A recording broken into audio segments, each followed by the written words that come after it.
Papa Caça Debate.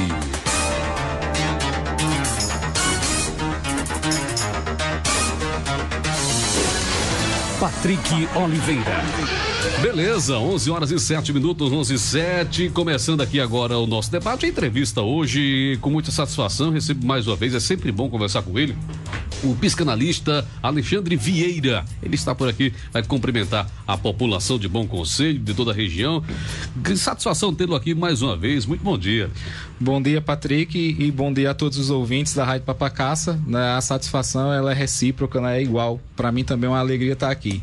E hoje vamos falar sobre um tema complicado, olha, morte e luto na psicanálise, quer dizer, morte e luto na psicoterapia, na verdade, na psicoterapia.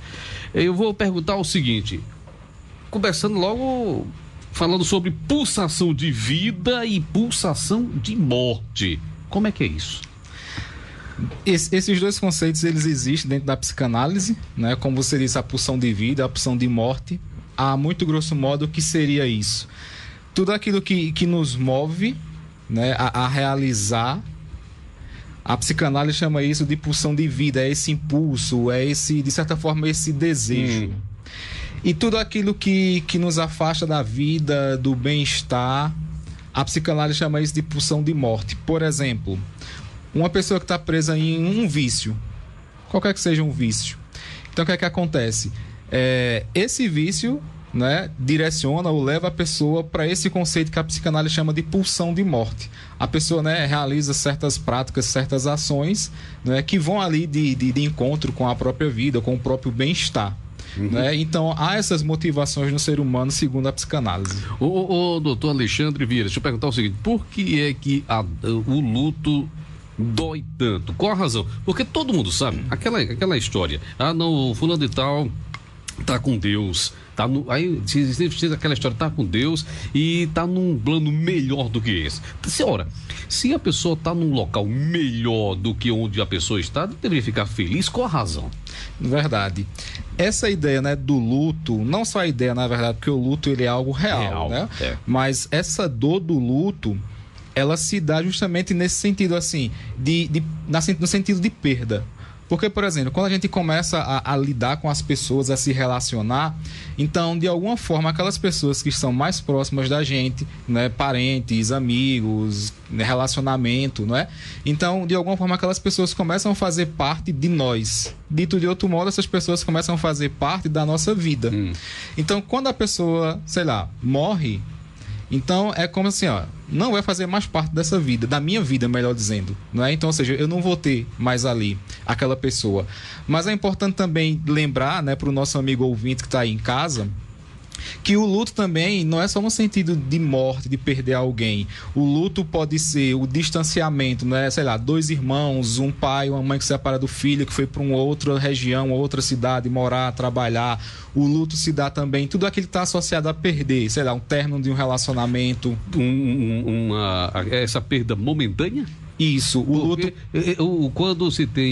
Quando morre é uma perda eterna, quer dizer, isso aí não tem mais... Sim. Mas esse luto momentâneo seria esse, um distanciamento? Isso também há processos de luto, né? Como você diz, né? Essa perda momentânea, um término de um relacionamento, né? Sei lá, a pessoa vai morar em outra cidade, né? Então, enfim, isso também configura... Por quê? O que é o luto em si? É aquela ideia de perder, aquela ideia de dor, a ideia da separação, né? Então, ou seja, faz parte da nossa... Se você observar, faz parte da nossa vida, né? A todo instante, sei lá.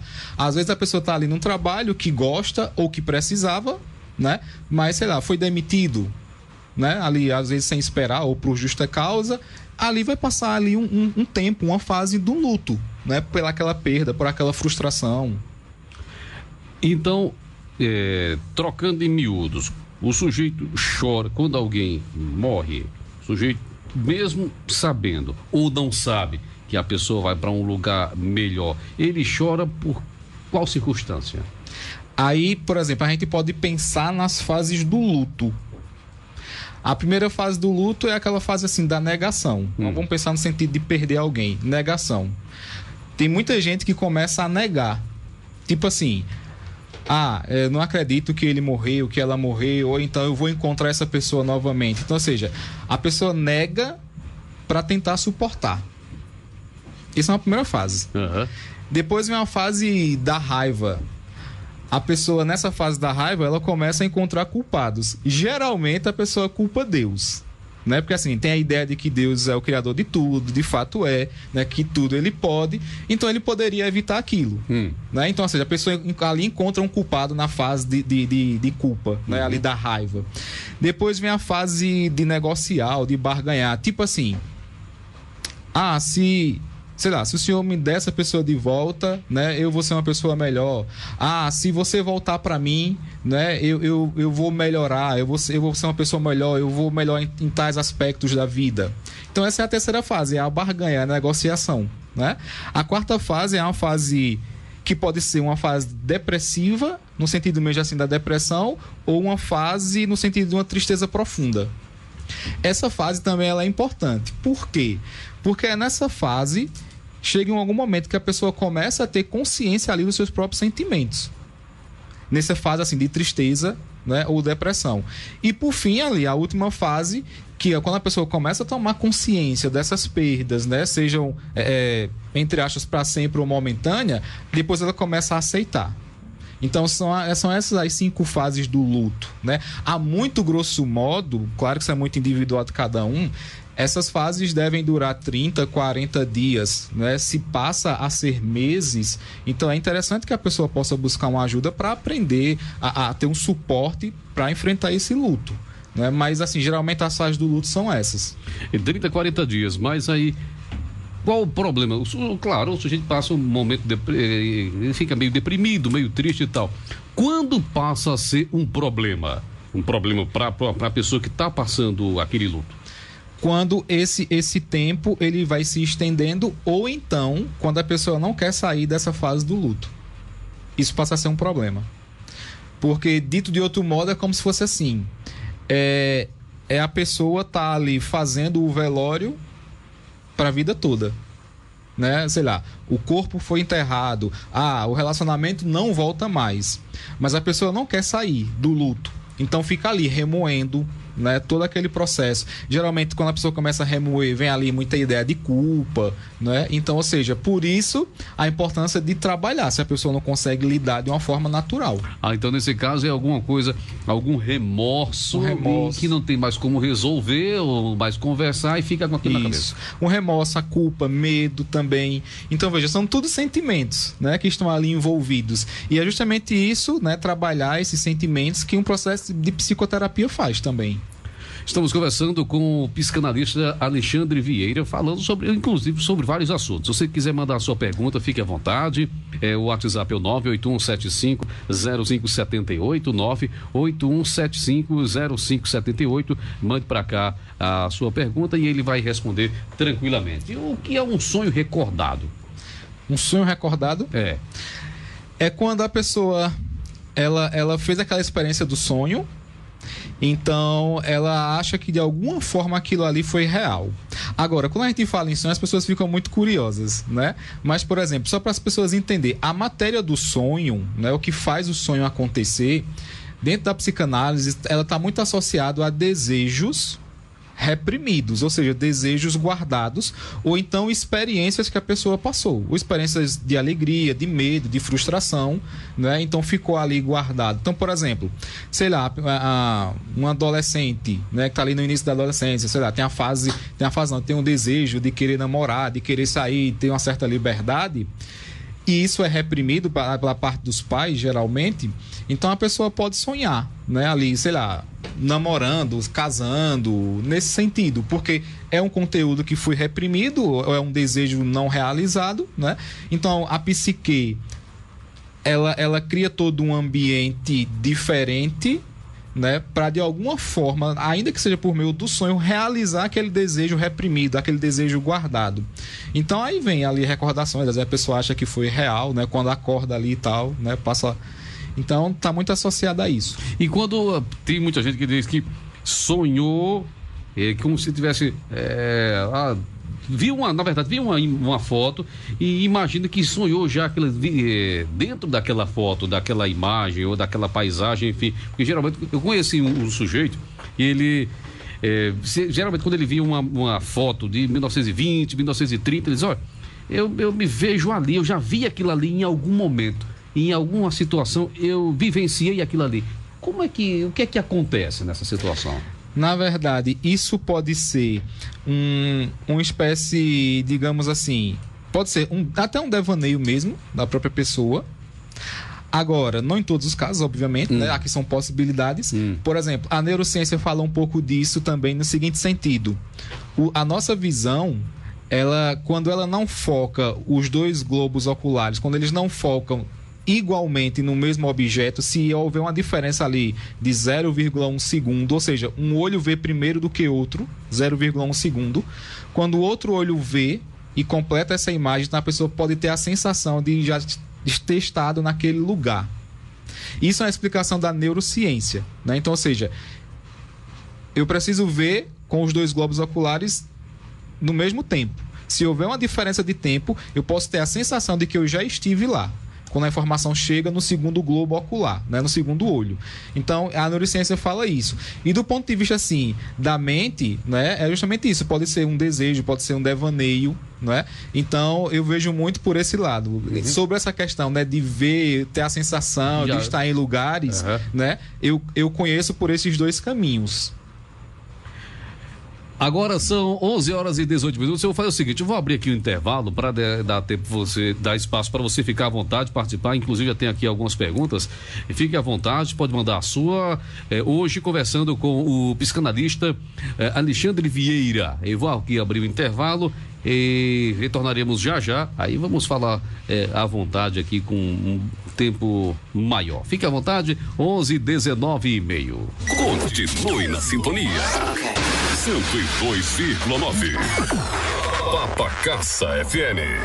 Compadre, tá diferente, bonitão. Uai, sai fora, só. Meu negócio é outro, aí. Não é isso não, homem. Você cortou o cabelo onde? Uai, ali no Clésio Barber, ele deixa você aprumado, faz a barba, corta o cabelo, aceita todas as formas de pagamento. Tô indo lá agora. Tô precisando. Uai, pera por mim, pera aí que eu também vou. Ai, meu bico de papagaio. Salão Clésio Barber, localizado na Marechal Deodoro, próximo ao Cuscuz. Agende seu horário. Corre lá, 87 981 13 0255. Salão Clésio Barber. O rádio tá presente na vida de todo mundo, especialmente quando o assunto é futebol. Tem o bombeiro de plantão no dia da final. E o jogo pega fogo! Fogo? Alguém falou fogo? Onde? Onde é que tá o fogo? Tem os profissionais de saúde. Driblou. Bisturi. E tem os pacientes deles. Segurou a bola, passou pelo primeiro, passa pra Robson na cara do gol, vai chutar, na trave! Rádio no ar, em todo lugar. A SERP, Associação de Rádio e TV.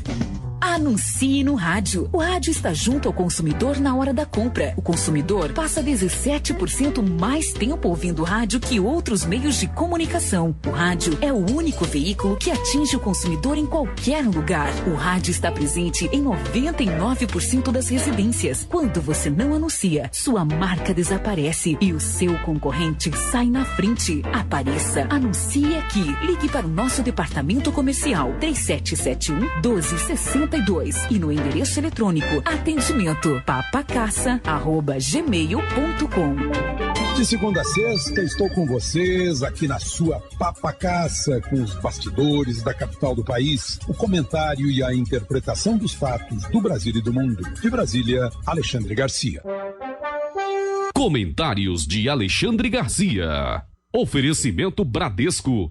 O que vem primeiro para você em 2023. Eu te peço para que todos sejam um. Alô, meus amigos, aqui é o Padre João Carlos. Todas as manhãs, de segunda a sexta, às 6 da manhã, eu estou aqui na Rádio Papacaça, conversando com vocês, trazendo sempre temas diferentes para a formação de cada um. É a mensagem com o Padre João Carlos. Agradeço a audiência de todos.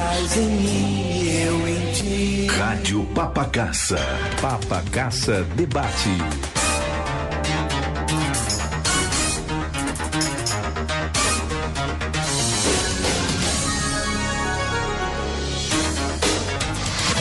Patrick Oliveira. De volta aqui com o nosso debate. Eu já tenho aqui a primeira participação. Vamos lá, é um áudio. Bom dia, Patrick. Aqui é na Silza. Eu gostaria de saber, depois que a minha irmã faleceu de infarto, todos os enterros que eu vou, ou algum amigo que morre, que eu vou visitar, me despedir pela última vez, eu passo mal. Quando eu vou para o enterro, eu fico 3 dias doente, com aquela ansiedade de que eu acho que eu vou morrer também. É o que isso? Cabe a esse debate, essa pergunta? Se ele puder me responder, me responda. Eu não estou nem indo mais a velório de amigos ou de conhecidos, de qualquer pessoa. Quando eu vejo um enterro, eu já fico passando mal, assim, a sensação. Quando eu chego perto do caixão, eu já fico passando mal. E aí, doutor Alexandre Vieira, e aí? Isso aí é o quê? O que é que se passa? Ela, depois que aconteceu um fato lamentável na família dela, ela passou a ter uma espécie de trauma, como se fosse a vez dela ou coisa parecida. Uhum. Aí a gente volta nesse conceito do luto, não é? Ou seja, essa dor da separação, essa dor do perder, não é? Como ela diz, a nossa amiga ouvinte diz, não é? Acontecer, ela perdeu uma pessoa para ela importante, a irmã. Então aí a gente pode, né, chamar isso aí de uma ansiedade de separação, né? Ou até um medo também. Então, ou seja, diante deste fato, né, eu perdi uma pessoa importante. Então, outros velórios, outros enterros, eles servem como um gatilho que dispara nela certas sensações, né? Que aqui a gente não consegue dizer exatamente quais são. Então serve como um gatilho. Outros velórios, outros enterros entram como um gatilho, né? Ou pela essa ansiedade de separação em relação à irmã. Pode ser também pelo medo, né, da própria morte, né, a morte dela. Então, por exemplo, é esse tipo de trabalho que a gente faz dentro do processo de psicoterapia, esse trabalho de investigação, de saber quais são as motivações, né, o que é que leva a esse medo, né? Então, ou seja, primeiro assim, para dizer a ela, né, a nossa amiga ouvinte, para ela não ficar talvez se culpando, se cobrando por isso que sente, porque às vezes morreu um amigo, morreu um parente, né? Eu não fui olhar, muitas vezes a pessoa fica se sentindo culpada, né? Mas se a pessoa for para um velório e ficar pior do que já está, é melhor não ir, pelo seu próprio bem-estar. E isso não quer dizer que seja uma falta de consideração. Isso quer dizer que a pessoa está passando ali por alguma situação, por algum problema, mas que precisa, não é, resolver isso aí. Então, os outros enterros de velório servem como uma espécie de gatilho, né? Ou essa ansiedade de separação em relação à irmã, ou o medo, né, da própria morte. Então, é muito por aí. Pois não, André. Professor, bom dia, professor Alexandre. Bom dia, Patrick, ouvintes na 102,9.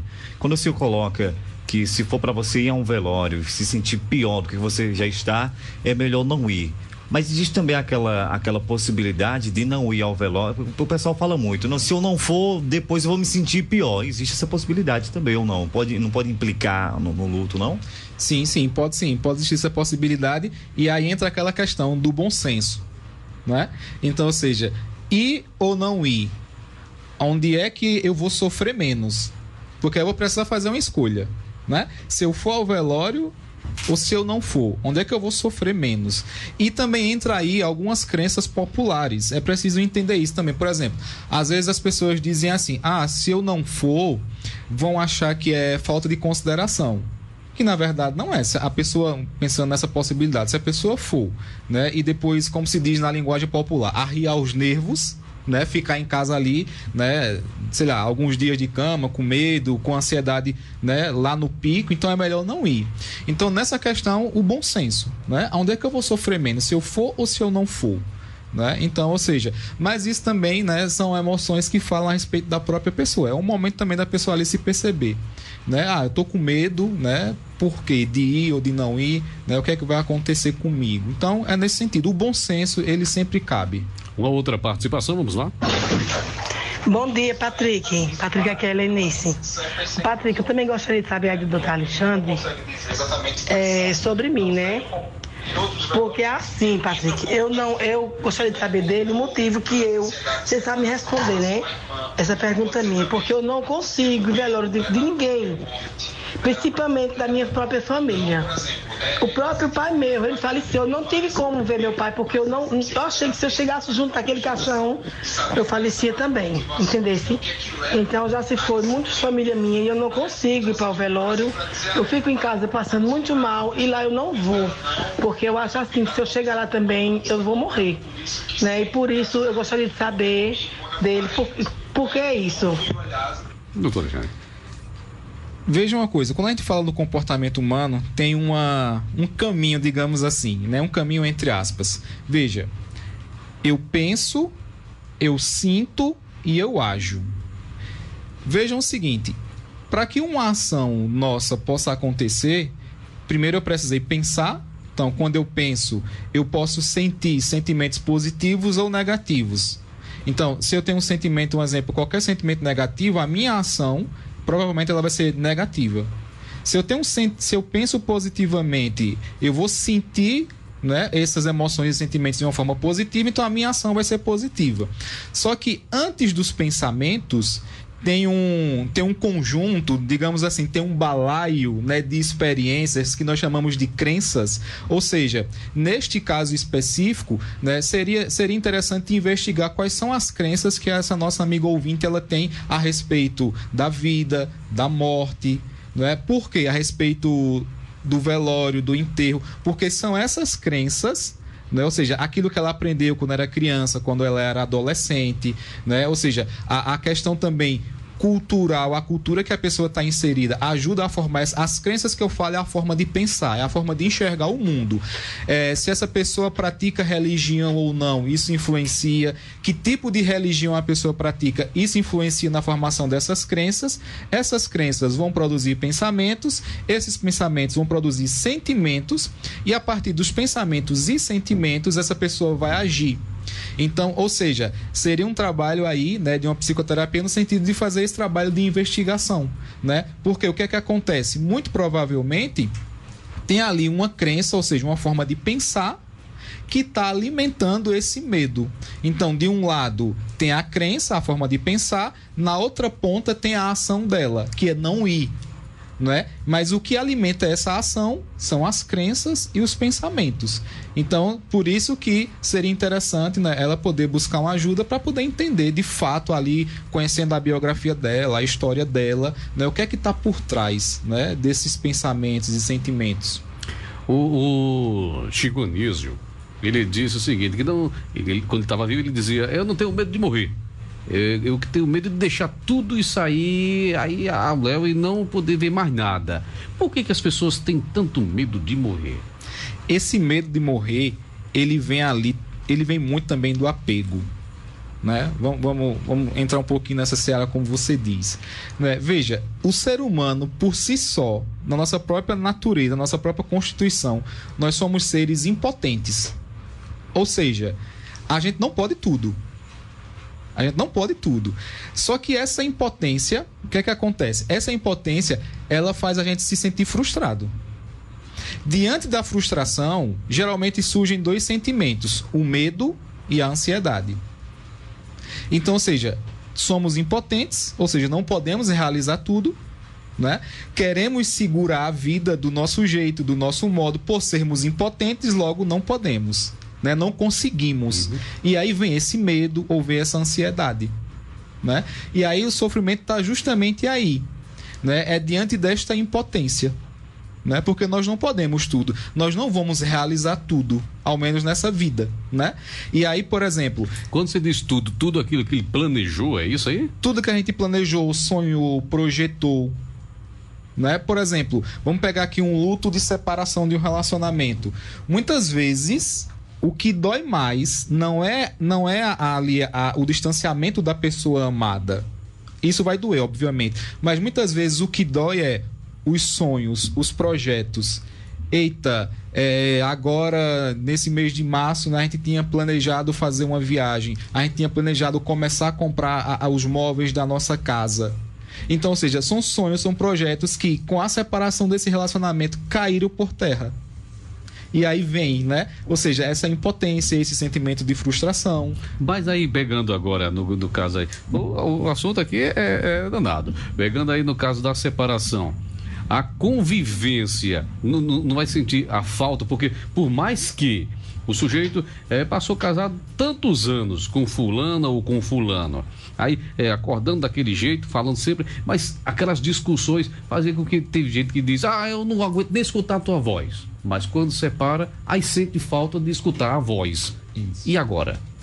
E agora vai precisar aprender a lidar com essa frustração. Aí passa a chorar copiosamente. Pode chorar justamente copiosamente. Às vezes a pessoa pode se sentir, sei lá, culpada, né? Então, ou seja, vai depender muito da história, né, dessas pessoas ali, desse relacionamento. Mas de fato tem muito disso. Por quê? Porque a gente tem essa tendência, né? E aí é uma grande questão, por exemplo, falando em relacionamentos, é um desafio para todo mundo, obviamente, né? Ou seja, à medida que a gente vai convivendo com o nosso cônjuge, namorado, noiva, esposa, né, a gente tem essa tendência de entrar nesse comodismo, na rotina, né? De não passar a olhar a pessoa, né, mais ali, digamos assim, profundamente, né, ali como pessoa que tem ações positivas e negativas. Porque entra nessa rotina, a demanda de trabalho, de tempo, tudo isso vai consumindo, né? E ali a gente vai criando, né, imagens, como se fosse assim, eu só vejo o lado negativo. E esqueço que ali é um ser humano que tem um coração, que pensa, que sente, que tem sonhos, medos e projetos. Isso é um desafio para todos nós, ter esse olhar, né? Quando entra nessa rotina, então assim, é como você diz, né? Eu não aguento mais ouvir sua voz, eu não quero ver sua cara mais, né, na minha frente. Mas aí, se de fato há uma separação, assim, digamos assim, sem volta, sente falta. Por quê? Porque agora eu perdi. Por mais que tivesse aqui na minha frente, né, eu com raiva, eu não querendo ver a cara, por mais que eu xingasse, mas diante de uma separação, né, vem esse luto, que é a dor da perda. Eu não vou ter mais aquela pessoa ali, não é? Então tem isso também. Uma outra participação, vamos lá. Aqui é Ju. Eu queria perguntar ao doutor Alexandre por que quando eu vou para um velório eu tenho medo de caixão. Por que eu tenho medo de caixão? Tenho medo da pessoa se levantar e me pegar, é a impressão que eu tenho. Pergunta o doutor aí o que é que significa isso, por favor, tá certo? Obrigado. Doutor, e agora? Com medo da pessoa se levantar, danou-se. Então, vamos lá. Vejam só, minha gente, vejam só. Existe na nossa cabecinha um negócio chamado imaginação ou imaginário, certo? Imaginem o seguinte, imagine aí que dentro da sua cabeça tem uma caixinha ou uma caixa que é a sua imaginação, tá? Quando a inteligência do ser humano ela vai atuar, a inteligência vai... Imagine que a inteligência seja um braço. Vamos imaginar isso, vamos ilustrar para ficar mais fácil. A imaginação é uma caixa.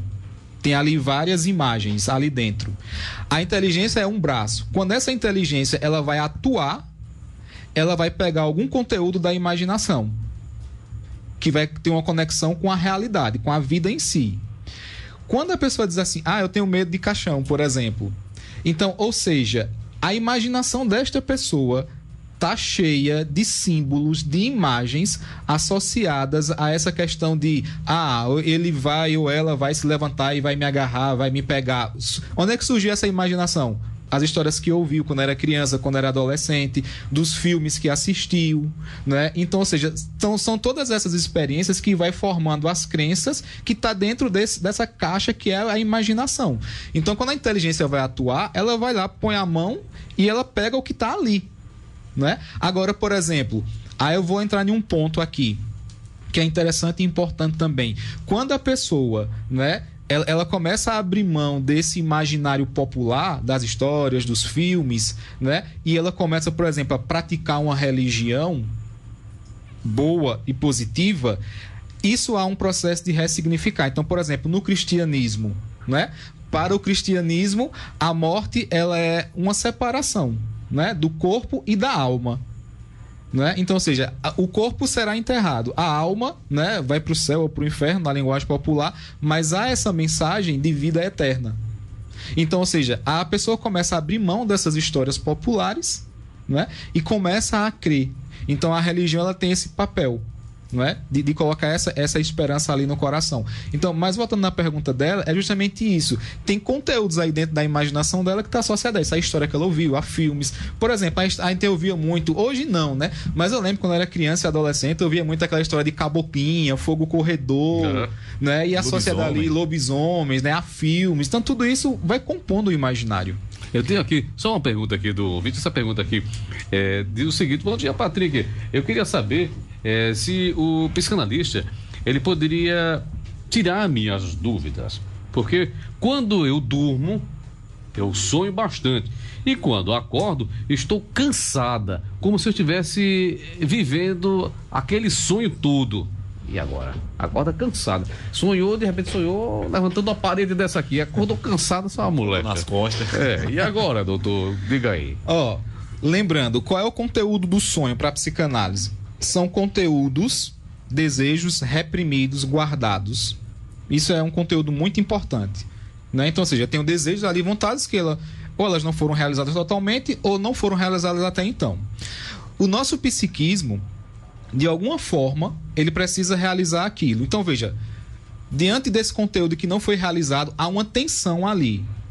É algo tensional, tem uma tensão. Essa tensão, geralmente, ela se expressa por meio dos sintomas. O mais comum é a ansiedade. Então, a ansiedade ela é uma tensão no psiquismo, certo? Pense uma tensão como algo, se fosse assim, algo que está ali prestes a romper, a ocorrer. Então, o nosso psiquismo, ele tem energia. Quando a amiga ouvinte diz assim, quando ela sonha, ela acorda ali cansada, isso significa que as tensões internas que ela está guardando, sejam conscientes ou inconscientes, são tensões muito fortes. Por isso que quando ela sonha, ela acorda cansada. Então, justamente volto nesse ponto, né? A importância, né, dela buscar um processo de terapia para entender quais são as tensões e fazer esse trabalho de ressignificar. Com relação a sonho, toda vez que a pessoa dorme, sonha, porque tem gente, eu não sonhei nada, eu sonhei tudo escuro, eu não sonhei, eu só dormi. Toda vez que quando o sujeito dorme, ele sonha alguma coisa ou ele descansou ali e acabou? A neurociência diz, né, que é a ciência que estuda a parte do cérebro no sentido de comportamentos e sonhos também, que todos nós sonhamos todas as noites quando a gente dorme. A questão é, a gente só consegue recordar os sonhos, geralmente que foram ali no final da manhã, próximo a gente acordar, ou então quando foi um pesadelo que a gente acorda assustado, né? Mas quando a gente entra no estágio de sono profundo e os sonhos acontecem nesse estágio, a gente não lembra, porque o sono ele tem 3 estágios, né? O terceiro estágio é o mais profundo, que é o processo também de recuperação do corpo, né? Então, quando a gente sonha nesse estágio, a gente não lembra, está em sono profundo. Aproveitando essa questão do sonho, Patrick, professor, tem muita gente que fala também, por exemplo, se sonhar com um ente querido que já se foi, né? Segundo a religião, é porque esse ente querido lá do outro lado, ele não tá bem, tá pedindo que acenda uma vela, ou então que reze. Isso na parte da religião. E na parte da neurociência, na parte da psicologia, como se explica uma situação como essa? Essa parte, né, como você diz, da psicologia de um modo geral, justamente isso está associado a essa que eu chamo de ansiedade de separação. É como se a pessoa ou não aceitasse, ou tem ali muita saudade, ou começa ali a pensar muito na pessoa, né? Então vem esse sentimento. Agora sim, nesse sentido a psicologia não vai dizer, você tem que acender uma vela ou rezar ou não. Ela olha com esse viés, né? De que ou a pessoa ainda está ali presa em alguma fase do luto, ou é saudade, ou são memórias mesmo que estão ali frescas, né, na cabeça da pessoa, e a pessoa, né, pelas crenças populares também, né, que contribui, obviamente, que a gente é um todo, né, então entra nesse ponto também. Deixa eu aproveitar e fazer só mais uma, Patrick. É normal, aquela que eu perguntei aqui no off, que você...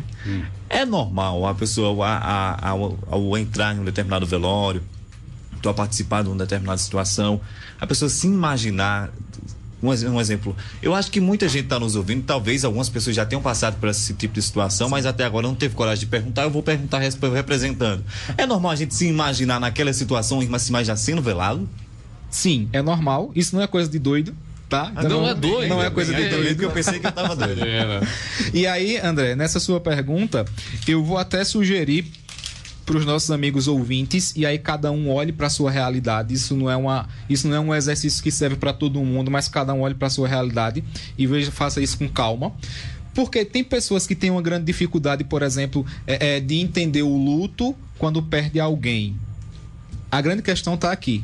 Nós somos seres totalmente não, nós somos seres impotentes, ou seja, a gente não consegue realizar tudo. A gente esquece, de algum modo, que a gente vai morrer.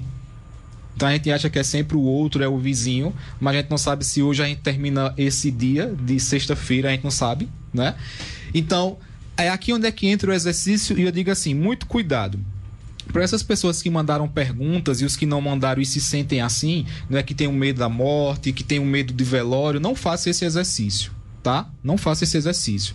Mas se é uma pessoa que não tem esse tipo de medo, ou eu tenho um medo, tem esse tipo de medo, mas ele é menor, ele é mais fraco, você pode fazer. Que é o seguinte exercício, é a gente meditar sobre a própria morte. Ou seja, assim, é parar para pensar assim, dizer, olha, um dia eu vou morrer. A meditação sobre a própria morte, ela é interessante por quê? Porque ela coloca em nós um senso de urgência. Ou seja, como é que eu estou vivendo? Como é que eu estou levando a minha vida? Porque se um dia eu vou morrer, como é que eu estou vivendo a minha vida nesse momento? Como é que eu estou me relacionando? Né? Onde é que eu estou gastando o meu tempo? Né? Será que eu estou gastando o meu tempo, sei lá, muito no trabalho, no celular, nas amizades, e eu estou esquecendo, sei lá, dos meus pais, da minha família, da esposa, dos filhos, dos amigos? Então, meditar sobre a própria morte, ela nos traz esse senso de urgência. Né? Como é que eu estou, de que forma eu estou vivendo? Porque um dia eu vou morrer. Não só meditar sobre a própria morte, as pessoas que têm muita essa ansiedade, né, em termos de morte, de separação do outro, é porque muito provavelmente não pararam para meditar sobre a morte de uma pessoa querida ou sobre a sua própria morte. Então, por exemplo, assim, talvez eu vá estragar amanhã das pessoas agora, assim, mas no bom sentido, né? Assim, por exemplo, para quem é pai e mãe, você meditar ali sobre a morte do seu filho, por quê? Porque isso é uma possibilidade. Alexandre, meu filho tem 1 ano de vida. Mas a morte existe para ele também. Ninguém está isento da morte. Então, assim, dizer assim, poxa, se eu perder meu filho, se eu perder meu pai e minha mãe, o que é que eu vou fazer? Como é que eu vou ser? Para que direção eu vou tomar a minha vida? Por quê? Se a gente não medita desta forma, quando a morte se apresenta, a gente fica ali totalmente se sentindo impotente, sem saber o que fazer, para onde ir, quem pedir ajuda. Então, por isso que é essa a importância da meditação. Eu, particularmente, tenho uma coisa que eu gosto muito, né? Eu, assim, falando na pergunta de André, de vez em quando, eu gosto de ir no cemitério aqui da nossa cidade. Uma vez ou outra eu vou lá. E eu faço isso, assim, tipo, poxa, eu não sei quando, mas talvez um dia eu vou estar aqui. Eu não sei o dia nem a hora, obviamente, né? Mas um dia sou eu que estarei aqui. E eu fico olhando ali, naqueles túmulos e tal, eu fico pensando assim, quantas pessoas, né, estão aqui, quantas histórias, né? Quantos sonhos foram realizados ou não realizados, e eu que ainda estou vivo. Mas aí, pegando esse gancho aqui, eu vou tentar passar a pergunta de todo mundo aqui, ele vai responder o máximo possível. Mas não vai causar um bloqueio, porque, por exemplo, o sujeito chega lá, por exemplo, o sujeito que não tem esse hábito, e o sujeito chega lá e não vai se deparar com uma situação complicada, quer dizer, de que maneira ele vai conseguir sozinho resolver esse problema? Chega lá, não, de repente vai estar lá e vou resolver de que maneira? Como é que ele vai chegar sem ter o costume? Aí, justamente, boa pergunta. Aí entra aquela questão do bom senso. Se uma pessoa, neste momento da sua própria vida, ela não tem essa estrutura para fazer isso, não faça. Ou seja, busque uma ajuda, caso queira fazer este exercício, né? Busque uma ajuda, porque a pessoa precisa ressignificar essa questão da vida, da morte. Né? Ressignificar no seguinte sentido: tem ideias, tem conceitos errados ali, ou fora do lugar. Às vezes não é nem errado, às vezes é um conceito sobre a vida e sobre a morte que está fora do lugar. É só isso. Então, ressignificando, a pessoa se fortalece e aí ela pode fazer esse exercício caso queira. Né? Então, é o bom senso. Eu tenho aqui uma pergunta. Patrick, bom dia. Eu tenho dificuldade em lembrar o nome das pessoas. Já terminei de ter relacionamento porque troquei o nome.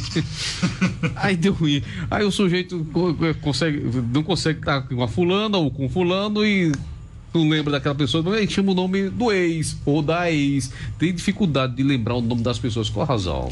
Aí, duas coisas. Pode ser a memória precisando ser treinada, né? Pode ser algum déficit ali na memória, ou pode ser alguma coisa relacionada a algum transtorno de déficit de atenção, né? Então, isso aí já vai mais para essa parte, né, dessa área da psicologia. Aqui uma outra. Patrick, bom dia. Eu tinha medo de morrer antes da minha filha ficar maior de idade. Pronto, é aquele detalhe, né? Pronto. Pode completar.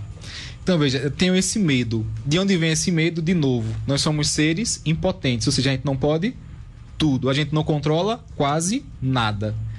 Essa mãe tem esse medo, que eu acredito que todas as mães tenham.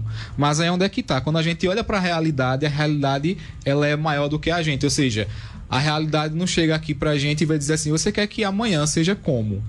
Não é assim. A realidade se apresenta como ela é.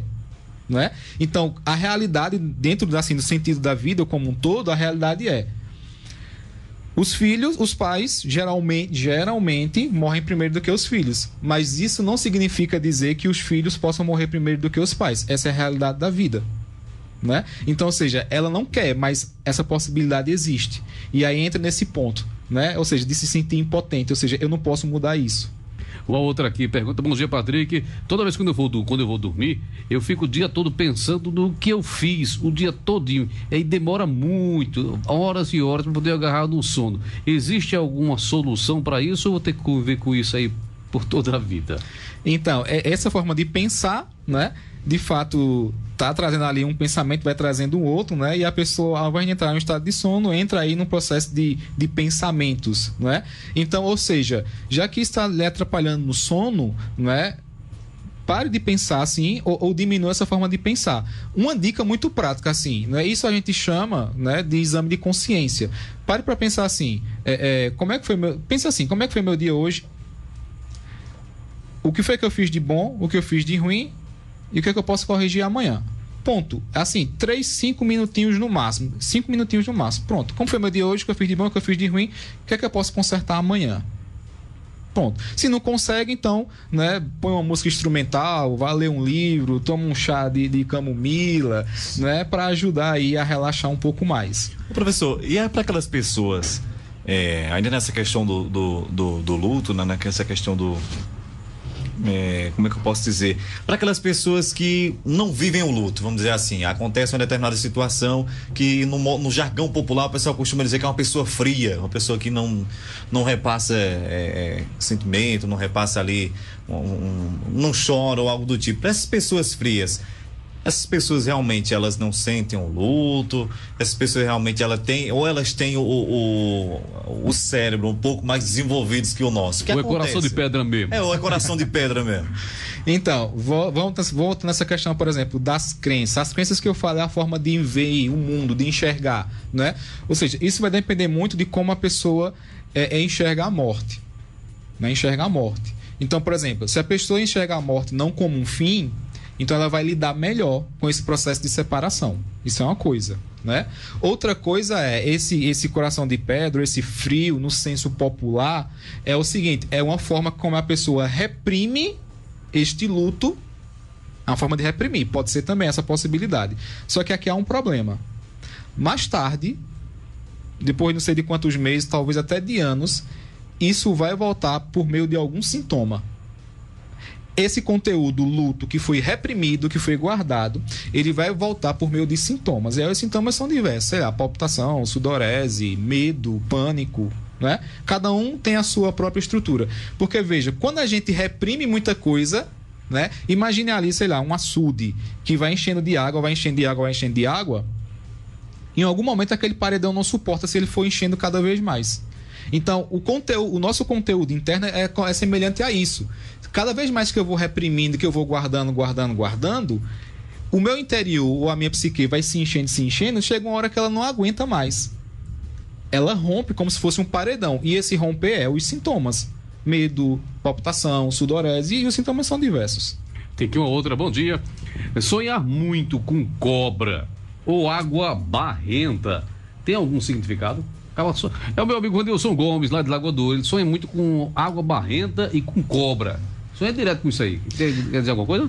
Olha, para o jogo do bicho tem um significado da cobra, né? Que eu não sei nem o número qual é aí, que eu não entendo muito de jogo, né? Mas assim, né? Só para descontrair um pouquinho, minha gente. Obviamente, né? Respeitando aí o nosso amigo ouvinte. É Ivanilson? Ivanilson, né? Então vê só, Ivanilson.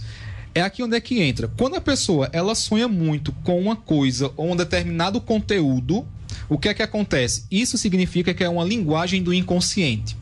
Essa cobra, essa água barrenta, na psique dele, no imaginário dele, isso é um símbolo que representa algo. Então, dentro de um processo de psicoterapia, a gente vai fazer justamente esse trabalho. Conhecendo a biografia, conhecendo a história dessa pessoa, a gente vai decifrar, vai buscar, vai investigar qual é esse símbolo, o que é que esse símbolo cobra e água barrenta significa para o inconsciente dele, para a psique dele. Então aí, né, eu sugiro a ele para descobrir assim de fato o que é, né, uma terapiazinha. O Cláudio Tenório diz que sonha muito com nota de R$100, mas quando acorda não encontra não, meu amigo Cláudio Tenório. Ô, meu santo, um abraço para você. Ô, professor. Só mais uma pergunta aqui, André. Bom dia. Eu sonho muito com meus entes queridos e gosto e acordo feliz. É normal? Normal. Ou seja, um sonho, né, que traz um sentimento bom, né, de alegria, uma de saudade positiva, né? Então, ou seja, a gente lembrar, né? Inclusive nesse ponto aí, né, de lembrar, como eu disse a vocês, de vez em quando eu vou no cemitério, rapaz, mês passado eu fui ao cemitério, né, e eu vi uma pena, sabe? O mato tomando de conta, muito entulho, muita bagunça, assim. Eu acho uma pena porque ali tá os restos mortais, né, de pessoas que são queridas da gente, não é? Não é porque não estão aqui fisicamente que ali os restos mortais não merecem um certo respeito, uma certa dignidade, não é? Às vezes eu falo isso do ponto de vista do poder público, mas às vezes também ali, né, de túmulos, de pessoas, né, de famílias que às vezes não vão cuidar. Eu acho até uma sugestão, né? Isso é um ato de caridade, né? Tem ali os restos mortais de uma pessoa querida, né, sua, da gente, obviamente, mas entra nesse ponto aí também, né? Da saudade positiva e zelar, né? E zelar por essa memória. Perfeito. Pois, André. O professor, deixa eu perguntar o seguinte: quando uma pessoa tem muito medo, por exemplo, quando minha noiva, por exemplo, ela tem muito medo de passar naquele paredão do açude ali, por exemplo. Ela tem medo ali daquela quantidade de água ali e tudo mais. Inclusive, a gente conversando, ela chegou a relatar que imagina que talvez na outra vida tenha morrido afogado. Às vezes a gente traz muito isso pra gente, essa questão do medo. Será que isso realmente existe, essa questão? Na outra vida talvez tenha morrido dessa forma e por isso nessa vida aqui você tem medo de determinada situação? Uhum. Onde é que tá? Por exemplo, quando a pessoa chega, né, no consultório para fazer um trabalho de terapia comigo, uma das perguntas que eu faço é se a pessoa tem religião e se pratica, e depois qual a religião? Por quê? Porque a partir disso eu consigo ter uma noção de como a pessoa enxerga o mundo. Essa ideia, né, de outras vidas, essa é uma ideia, é uma visão espírita da realidade, não é? Então, ou seja, essa é uma visão espírita. Para um cristão, não há essa possibilidade de outras vidas, ou seja, esta vida ela é eterna, né, continua na outra realidade. Então, ou seja, o que é que acontece? Aí volto a dizer, dentro da história, da biografia da pessoa, né, a gente vai entender, né? Então, ou seja, o que é que isso significa? Esse símbolo, água, outra vida, né? Eu acho que eu morri, eu tive medo, né, da outra vida tal em relação à água, né? Certo? Mas o que é que esse símbolo hoje, nesse momento da sua vida, ele está representando? Ele está representando o quê?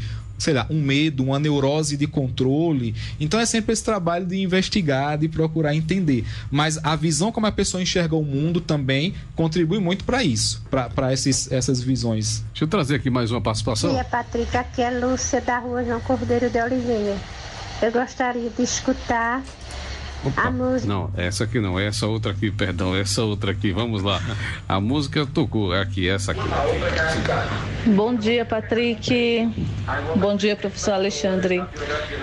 Olha, eu gostaria de saber, sonhar com pessoas estranhas, pessoas que eu nunca vi, nunca tive contato, se tem algum significado, porque eu sonho muito com pessoas que eu nunca vi, nunca tive contato. Obrigada e ótimo dia para vocês. Neide da rua Frei Damião. Neide, veja só, essas pessoas que você sonha, como você diz, né, que você não conhece, isso são símbolos, tá? Os sonhos é um símbolo, tá? Então pode ser o seguinte, pode ser conteúdos guardados aí, né? Ou seja, conteúdos guardados assim, você tem desejos que talvez não foram realizados, tá? E aí, neste sonho, né, de alguma forma, com essas pessoas que você não conhece no sonho, esse conteúdo, de alguma forma, pela própria psique, ela busca realizar, tá? E aí, isso é muito particular, esse significado, né? Por isso que a gente só fala mais concretamente na terapia. Então, isso é uma coisa, né? Assim, o que é que isso representa dentro do psiquismo dela, tá? Tá muito nesse sentido. Essa outra participação, vamos lá. Bom dia, Patrick. Aqui é a Maria de Salauá. Eu quero saber assim, quando uma pessoa sonha com outras pessoas mortas que não é da família, que não tem nada a ver, e ela grita, ela chora, várias pessoas que morrem, sempre acontece de ela ter essas coisas. E aí, professor, e agora? Ela deu para entender? A pessoa que sonha, eu entendi assim, a pessoa que sonhou com as pessoas que morreram é a que grita e chora. Isso, exatamente. Vale, porque sonhou tal. Veja, aí vem aquela questão ali, né? Vem da neurose de controle, um medo. Um medo de quê? Um medo dessas pessoas, um medo da morte, um medo da própria morte. Então, veja, existem essas possibilidades, né? Nesse sentido desse pânico aí, de chorar, de gritar, porque sonhou, né? Então, como é que essa pessoa enxerga a vida, a morte, né? Então, tá muito aí dentro disso. Por isso, veja que é interessante. A gente pode falar aqui de uma forma muito genérica, mas de uma forma particular e individual, né? Só conhecendo a história da pessoa, obviamente, né? Para entender esses símbolos. Qual é o sentido da vida, professor Alexandre Vieira? Boa pergunta, não é? Tem um cara, Viktor Frankl, psiquiatra austríaco, né? Viveu em um dos campos de concentração na Alemanha nazista. E aí o que é que acontece? Lá no campo de concentração, Viktor Frankl ele desenvolveu a sua abordagem terapêutica chamada logoterapia. E justamente a logoterapia fala disso, uma parte dela, né? Sobre o sentido da vida. Frankl diz o seguinte, e eu concordo com ele, por isso que eu vou falar aqui, né? Veja, o sentido da vida está justamente em fazermos o que a circunstância do momento ela pede. Então, eu dou um sentido àquilo ali. Vamos dar um exemplo. Patrick Oliveira apresenta aqui, né? O programa na Rádio Papacassa todas as manhãs. Então, isso é o que se apresenta para Patrick, né? A cada manhã. Vamos pegar essa fatia da realidade, amanhã. Então, qual é o sentido assim? Eu vou lá trabalhar, né? Vou entrevistar as pessoas, né? Ou seja, eu vou ajudar as pessoas, né? Nesse exemplo específico, a estarem informadas, né? A levar uma mensagem de esperança, uma informação, né? Então, ou seja, eu vou ajudar as pessoas a sair da ignorância. Então, veja, através deste trabalho, né? Você, um exemplo, né? Consegue dar um sentido para essa fatia da vida que se chama trabalho. E aí tem outras fatias, né? Relacionamento, religião para quem pratica. Por exemplo, sei lá, um enfermeiro, um médico. Vamos pegar aqui um exemplo enfermeiro. Qual é o sentido que o enfermeiro tem de chegar lá no paciente e aplicar uma medicação? A muito grosso modo, isso não tem nenhum sentido. Assim, no sentido real, que faça o coração vibrar, pulsar. Agora, quando essa enfermeira diz assim, eu vou aplicar essa medicação porque isso vai ajudar essa pessoa a se recuperar, né? Porque as pessoas da família que estão ali esperando ele ou ela ter alta ficarão felizes, não é? Veja, o sentido está aí. Por isso que uma das grandes formas de trazer um sentido para a nossa vida, uma das grandes formas é o trabalho. Por quê? Porque boa parte da nossa vida ela é gasta no trabalho. Né? Então o sentido está aí, não é no trabalho em si, mas de que forma eu vou ajudar o outro a partir do meu trabalho, né? Isso pode ser fora, pode ser em casa, enfim, pode ser onde for. Então o sentido é fazer algo com que eu possa deixar a outra pessoa feliz ou Perfeito. Se sentir bem e fazer a outra pessoa bem, é isso? Exatamente.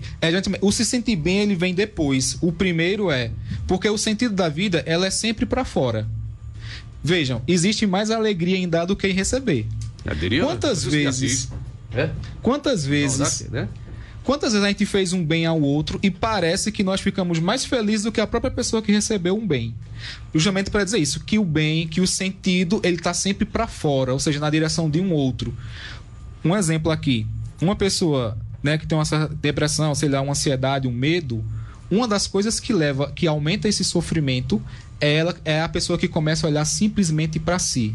Minha vida não dá certo, tudo dá errado, os problemas sempre são comigo. Ou seja, esse olhar para si é um olhar simplesmente assim, egoísta. Agora, não é como em algum momento assim, né, eu dou uma pausa ali no meu sofrimento, né, uma pausa, né, eu não vou deixar de enfrentá-lo, de buscar superar, e eu vou olhar para o outro que precisa também. Né? De alguma forma, quando eu faço algo pelo outro, eu esqueço um pouco do meu sofrimento. Quando eu ajudo esse outro, o vejo feliz, de alguma forma o meu coração se move, de alguma forma o meu coração se impulsiona. Então, ou seja, o sentido da vida ele está sempre para fora. É sempre na direção de um outro, nunca na minha própria direção. E o se sentir bem vem como consequência. Várias perguntas aqui, mas infelizmente o tempo é curtinho, tá vendo? É necessário vir várias vezes. Vem pouco, o professor precisa abrir mais espaço aí na agenda. Onde é que o psicanalista Alexandre Vieira está atendendo? Eu atendo online, né, para qualquer pessoa do mundo, hoje graças à internet, né? E presencialmente aqui em Bom Conselho, lá na clínica de fisioterapia Revivari, né, que ela fica ali em frente ao CAPS, né? Inclusive quero mandar uma lembrança lá pro pessoal da Revivari. Então presencialmente é lá que atendo, e online, né, em qualquer lugar. Qual o contato para online? Meu WhatsApp 99624 4783, ou o Instagram, talvez seja até mais fácil, alexandrevieira.pc. Lá no meu Instagram tem meu WhatsApp também. Perfeitamente. Alexandre Vieira, psicanalista, muito obrigado pela participação no programa de hoje. Eu que agradeço pelo convite. Para mim é sempre uma alegria poder estar aqui com vocês. Muito bem, na sequência vem Tocando Bola. Domingo a gente se fala 4 da matina no Domingo de Recordações. Saúde, sorte, sucesso, muita paz, muita luz e até domingo. Tchau. Continue na sintonia. 102,9. Papacaça FM.